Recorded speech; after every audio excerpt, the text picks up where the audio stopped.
to change that later. Hold on just a second. Forgot to type something in. 5, 2, 1, 6. Save. There we go. Alrighty.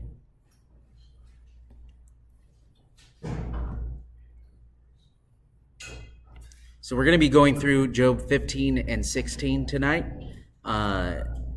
And this now begins the second discourse here. So Job kind of sets it up, but now, so that we got through the first series of arguments, right? Now things are going to get worse. And I think this is where Job's friends really start to show their true colors. I mean, they already kind of have been tipping their hats, but now it just gets ridiculous here with how pointed and how twisted the things they're coming up with. And just to refresh myself, I did another read through of Job completely because, you know, every once in a while it helps to get the complete picture again when we're going through a book this slow. And so, but I was looking in the last chapter of Job, and at the very end it talks about how the things that Job's friends say, God ends up holding it against them because the things that they said were not true about God. And Job is lifted up because the things that Job said were true. And so we have to remember that Job is in mourning and he's on this emotional roller coaster, but he never once curses God. He's trying to understand what's going on with him. He thinks it's because of sin and God's treating him like an enemy, but he never once mischaracterizes God. Job's friends, on the other hand, the ones that are not going through the suffering, they use Job's suffering as an opportunity to really lift themselves up and appear wise. And time again, they're twisting God's words. They're twisting Job's words against him. And they are constantly bringing up these things that are half-truths and things like that. And God does punish them later. Okay, and so I just wanted to point that out here before we get into this, because it really starts to show in chapter 15 here with Eliphaz's second speech. And so that's where we are right now. And so Eliphaz here in chapter 15 is going to start off. Now, remember, Job was just crying out to God before this. You know, he addressed his friends and then he talks to God again. And that's kind of Job's MO throughout this. Is like whenever Job gives a response, he starts off talking to them and then he talks to God. And then Eliphaz is going to take Job's words and twist it and point them right back at him and basically say that Job currently is doing all these sinful things. Okay? And so Eliphaz here at the beginning of chapter 15 is going to bring more accusations. And I was going to list the accusations in the title here, but there's too many. So we'll get to those in a moment. So Job 15 verses 1 to 6. Here's the accusations that come here.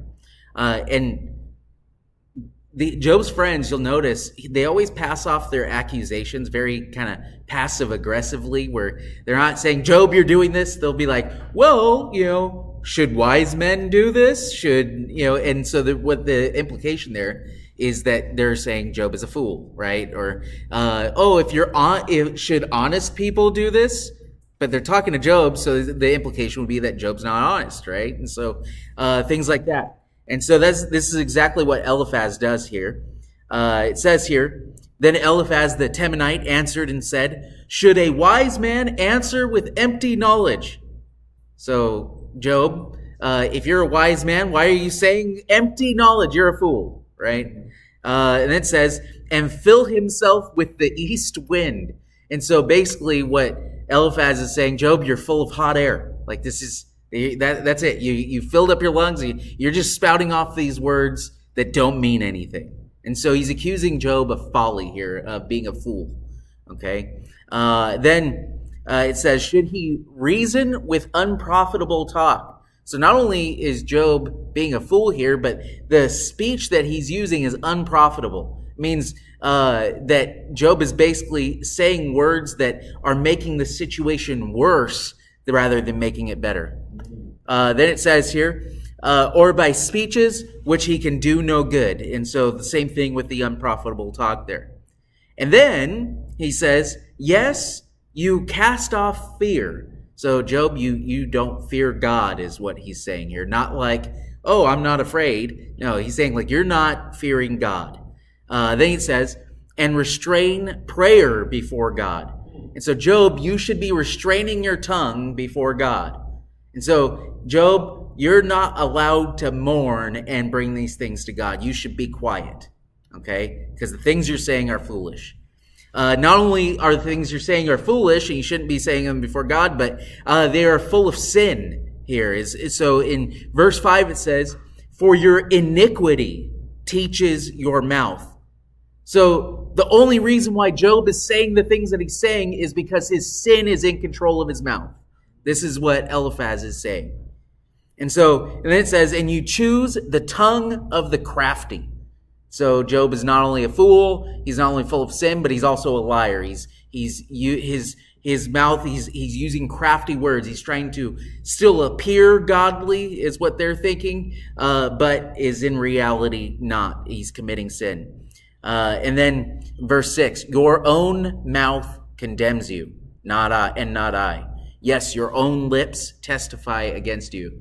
And so this sets up what Eliphaz is now going to do. He's saying the things you've said, Job, and now Eliphaz is going to use the things that Job has said, but take them out of context and really direct them in a different direction to use it against Job here. And so that's what the next part of this passage is in verses 7 to 13.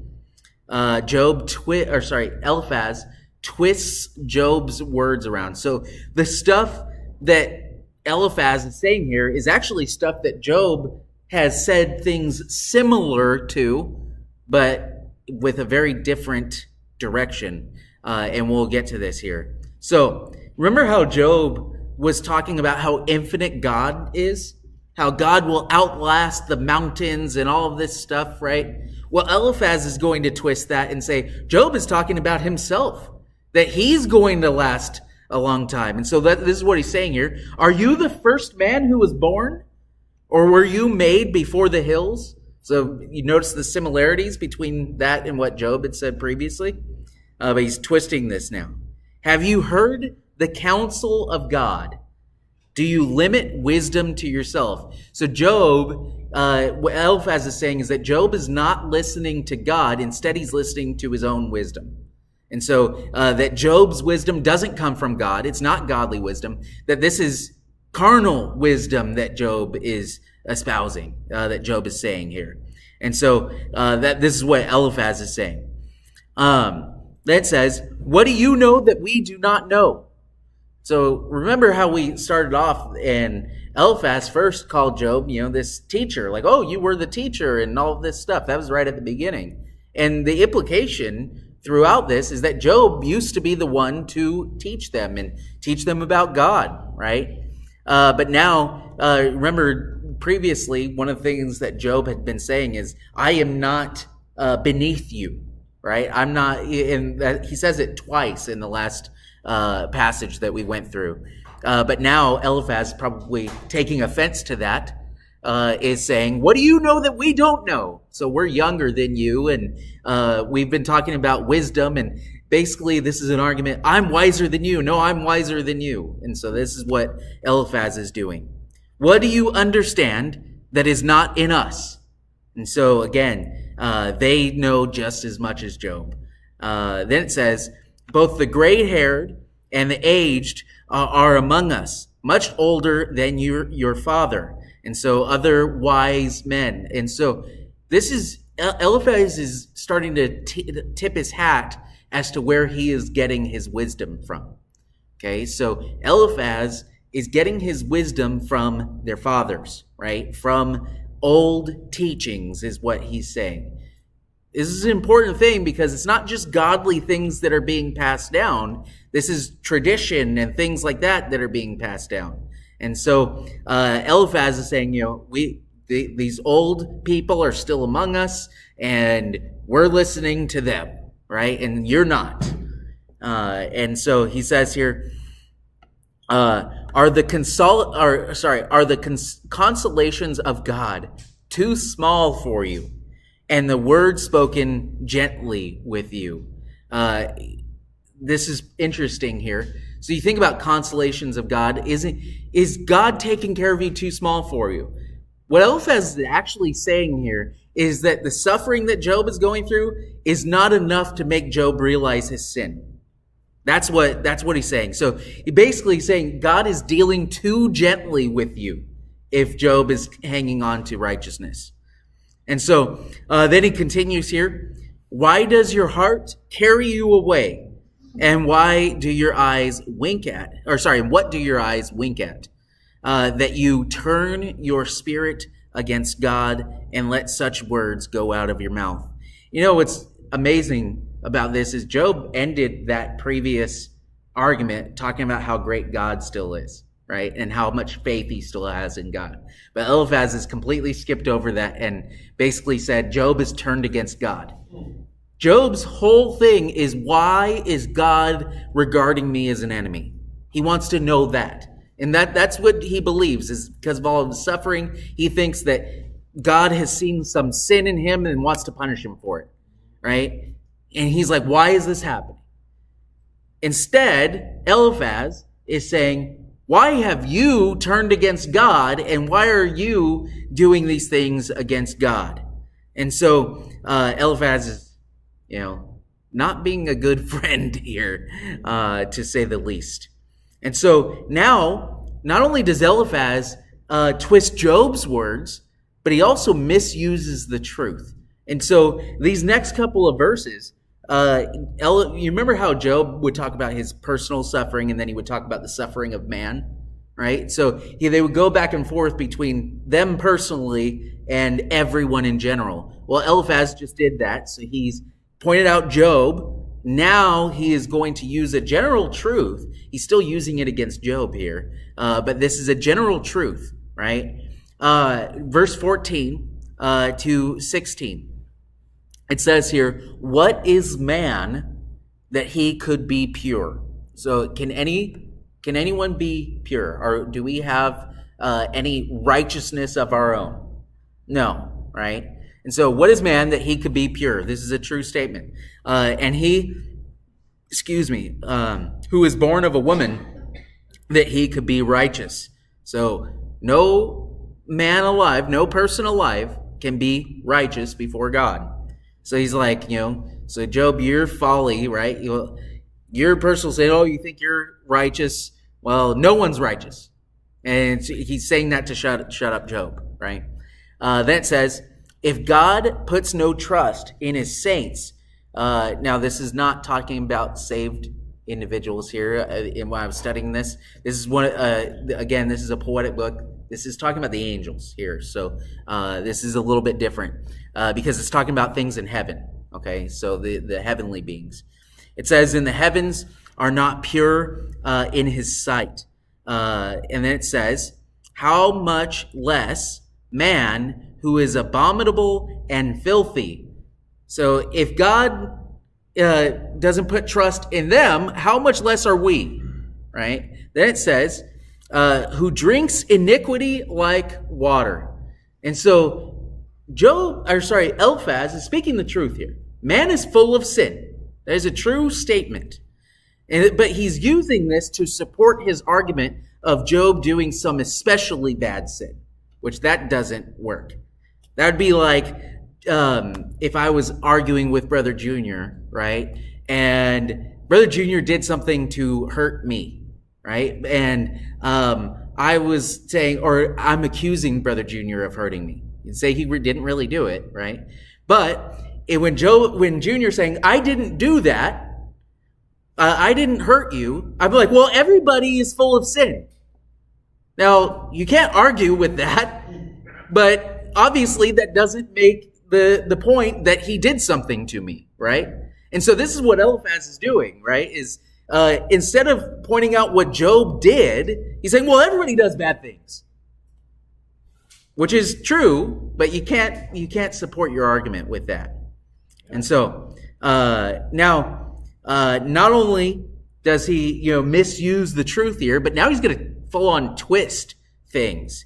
He's going to twist all kinds of half truths and stuff. And the purpose of this, the purpose of Eliphaz's argument, is not actually to correct Job. It comes across pretty clear here that Eliphaz's true purpose is to raise himself above Job, so to show his superiority over Job. And that's true with really all of his friends. It becomes more and more apparent. The evidence here of Eliphaz's true purpose is right in the first line of verse 17. I will tell you, hear me. What I have seen, I will declare. This is the same one that it claimed that his wisdom came to him in a vision from God prior, right? So he's trying to use Job's suffering, Job's current state. Instead of trying to help Job, he's trying to lift himself up over Job. And then he says here, I will tell you what I've seen, I will declare. What wise men have told, right? So remember what he talks about the fathers that are still old, that are old and still with them. Well, he's talking about tradition here.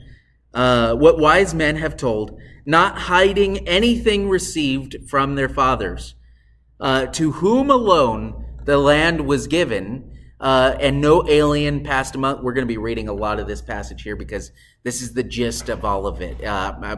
There's not much to break down here, so just bear with me. And no alien passed among them. The wicked man writhes in pain all his days, and the number of years is hidden from the oppressor. Dreadful sounds are in his ears. In prosperity, the destroyer comes upon him. He does not believe that he will return from darkness, for a sword is waiting for him. He wanders about for bread, saying, where is it? He knows that a day of darkness is ready at his hand. So he's talking about all these bad things, right? And he's really pointing this at Job. Job is like these fools that have wandered around. Then it says, troubled and anguish make him afraid. They overpower him like a king ready for battle. For he stretches out his hand against God. Again, the accusation that Job is against God here. Stretches out his hand against God and acts defiantly against the Almighty. So, again, Eliphaz sees Job as being defiant and stubborn here, and acting against God. It says, running stubbornly against him with his strong embossed shield, though he has covered his face with his fatness and made his waist heavy with fat. He dwells in desolate cities, in houses which no one inhabits, which are destined to become ruins. Do you remember Job talking about the rich princes and the kings, talking about their, everything that they built coming to ruins? Eliphaz is still learning from Job, really, and repeating these things and using Job's words against him, right? Then it says, he will not be rich, nor will his wealth continue, nor will his possessions overspread the earth. And then he continues here. He will not depart from darkness. The flame will dry out his branches, and by the breath of his mouth he will go away. Let him not trust in few. So imagine, when we were watching the Matthew movie, right? When all the Pharisees walking around and they spoke in this very pious way, like they are better than everyone else. This is like that should be the image that you have of Eliphaz here. Especially, so he says, let him not trust in futile things, deceiving himself, for futility will be his reward. So he's trying to sound smart and above Job here. Then he says, it will be accomplished before his time, and his branch will not be green. He will shake off his unripe grape like a vine, and cast off his blossom like an olive tree. For the company of hypocrites will be barren, and fire will consume the tents of bribery. They conceive trouble and bring forth futility. Their womb prepares deceit. And so it's kind of interesting. If you listen to that whole kind of prose that he says, that whole speech, it kind of sounds like Proverbs, doesn't it? Almost. It sounds like that's the way he wants to sound. Right? He wants to sound like this wise man over Job. Now, all of these things are based on half-truths and maybe even truths taken out of context, right? They're not necessarily wrong, but the way he's using them against Job is wrong. And so then we see Job's response to Eliphaz. And this is probably one of the best responses that Job has. And when Job rebukes Eliphaz here, or he really kind of rebukes all of his friends in this, but it's really directed at Eliphaz, he is going to point out that his friends really should have come alongside him and prayed with him to God for deliverance. Instead, what his friends are doing, instead of coming alongside him and praying to God for his behalf, what are they doing? They're coming. They came alongside him. And then as soon as they started talking, they start putting him down and saying it's your fault, right? And so, verses 1-5 here, Job rebukes them. He starts off, and it says here, "Then Job answered and said, I have heard many such things." So I've heard this stuff before, right? Some of which Job has said, right? And then it says, "Miserable comforters are you all," right? The only thing that Job wanted from his friends, he wasn't asking money from them. He wasn't asking anything from them. The only thing that he wanted from his friends was for them to come alongside him and just to be with him, to comfort him. And instead, they are these miserable comforters. Then it says, "Shall words of wind have an end?" Are you guys ever going to be quiet? Then it says here, "Or what provokes you what provokes you that you answer?" So Job has only been answering them shortly, and then he talks to God again. He's not asking for answers from them. He's not asking for advice. So he's saying, why are you doing this? Right? And then it says, "I also could speak as you do." So Job, if he wanted to, he could do this to them. Notice this. "If your soul were in my soul's place," and this is such good advice of what we really should and shouldn't be doing when we're comforting people. If your soul were in my soul's place, I could heap up words against you and shake my head at you. So he could do that, right? So if they were suffering as he was, he could easily just heap up words against them. He could just easily say mean things to them. But instead, what would Job do? He says this in verse 5. "But I would strengthen you with my mouth, and the comfort of my lips would relieve your grief." Right? And so when we come alongside our friends, when our friends are suffering, obviously it's not right to go, "This is only happening to you because you're terrible." Right? No. We should be coming alongside each other to what? Strengthen each other in hard times, right? And so now Job is going to point out that he now believes that his friends are part of God's wrath against him. So instead of them coming alongside to comfort him, he thinks now that this is part of God attacking him. So he's saying to his friends, instead of you coming alongside me and helping me, you're part of the problem, right? Sure. And so, at verse 6 here in Job 16, it says, "Though I speak, my grief is not relieved. And if I remain silent, how am I eased?" So if I talk, it doesn't help. If I stay quiet, it doesn't help. Then it says, "But now he has worn me out." The he there is God. So Job thinks, again, God is directing his wrath upon him, and he doesn't know why. It says, "You have made desolate all my company. So all of his servants and everything have been killed. Then it says, you have shriveled me up, talking about his body, and it is a witness against me. My leanness, right? So we have to remember that in the Hebrew culture, suffering, they thought, was evidence of your sin. Okay? And so this is where Job is coming from here. So when he says like his leanness, so his body being shriveled up and everything, all of that is now that literally his suffering is what is bearing witness against him, not his sin.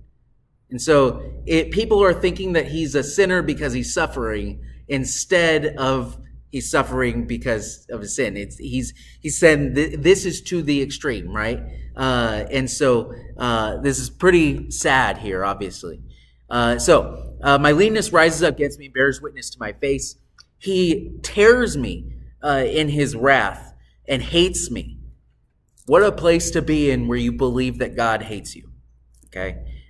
He gnashes at me with his teeth.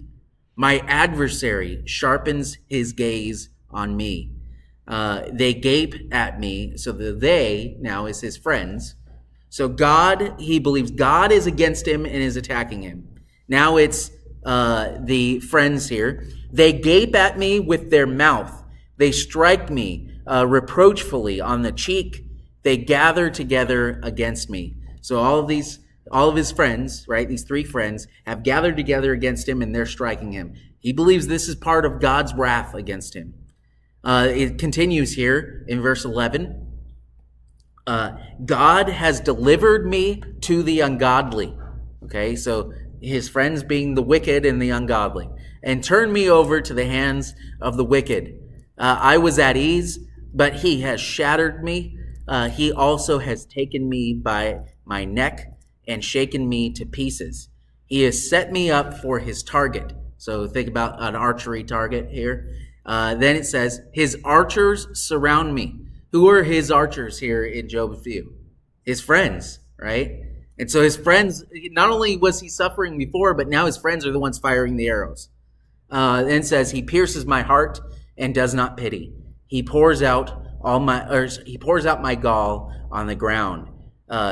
He breaks me with wound upon wound. He runs at me like a warrior. And so Job, again, he's now pointing out his friends are part of this issue. His friends are the ones that are hurting him now, right? And so now in the next couple of verses are kind of a transition to the next passage. Job is mourning. And so Job has to, we've seen this throughout. He takes a little bit of a chance to every once in a while to complain, right? And to mourn. And so he says here, and this is a typical thing of mourning, in verse 15, I have sewn sackcloth over my skin. So they put on, one of the things that they were mourning, they would rend their clothes and then they put on sackcloth and ashes.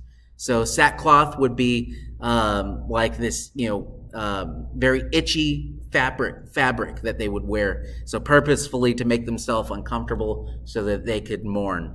Then it says, and laid my head in the dust. My face is flushed from weeping, and on my eyelids is the shadow of death. Although no violence is in my hands and my prayer is pure.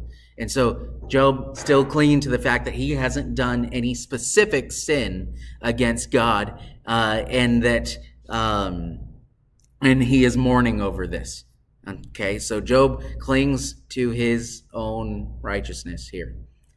Then this is a pretty awesome part of this. This is still, sad in Job's view, but us being able to look back, we know what a lot of this means. Job is now going to plead with God for an advocate. So remember, he wanted his friends to come alongside him and comfort him, right? And what his friends should be doing is offering up prayers to the Lord for Job's suffering to end. This is what I would hope for many of you if I was suffering, and what we do for each other when we ask for prayer requests every time, right? We want people to pray for us. This is helpful, right? His friends didn't do that. His friends instead, can you imagine if someone stood up and asked for prayer requests in here and we're like, Well, that's because you're a sinner. Instead of praying for them, can you imagine doing that? And so this is what Job is going to point out. But it's pretty interesting here. Job is not just talking about needing some friends to come alongside him and pray for him. He needs an advocate before the Father. And so instead of all of his sins bearing witness against him before the Father, Job needs an advocate before the Father. We all need an advocate before the Father. And thankfully, Jesus has come and is that advocate. So I got ahead of myself there. But verse 18 here, it says, "O earth, do not cover my blood, and let my cry have no resting place. Surely even now my witness is in heaven, and my evidence is on high. My friends scorn me. My eyes pour out tears to God. Oh," now notice this. "Oh, that one might plead for a man with God." Okay, so he needs one to plead for a man with God. This is what Jesus does for us, right? He is our advocate in heaven. And then it says, as a man pleads for his neighbor. And then verse 22, "For when a few years are finished, I shall go the way of no return." And so eventually Job is going to die. He needs someone to plead for him or advocate for him before the Father, right? And so even all this, even back in the earliest book written of the Old Testament, they were looking forward to a Savior, right? And this is a pretty awesome thing. I'm going to go ahead and stop this. All right. Are there any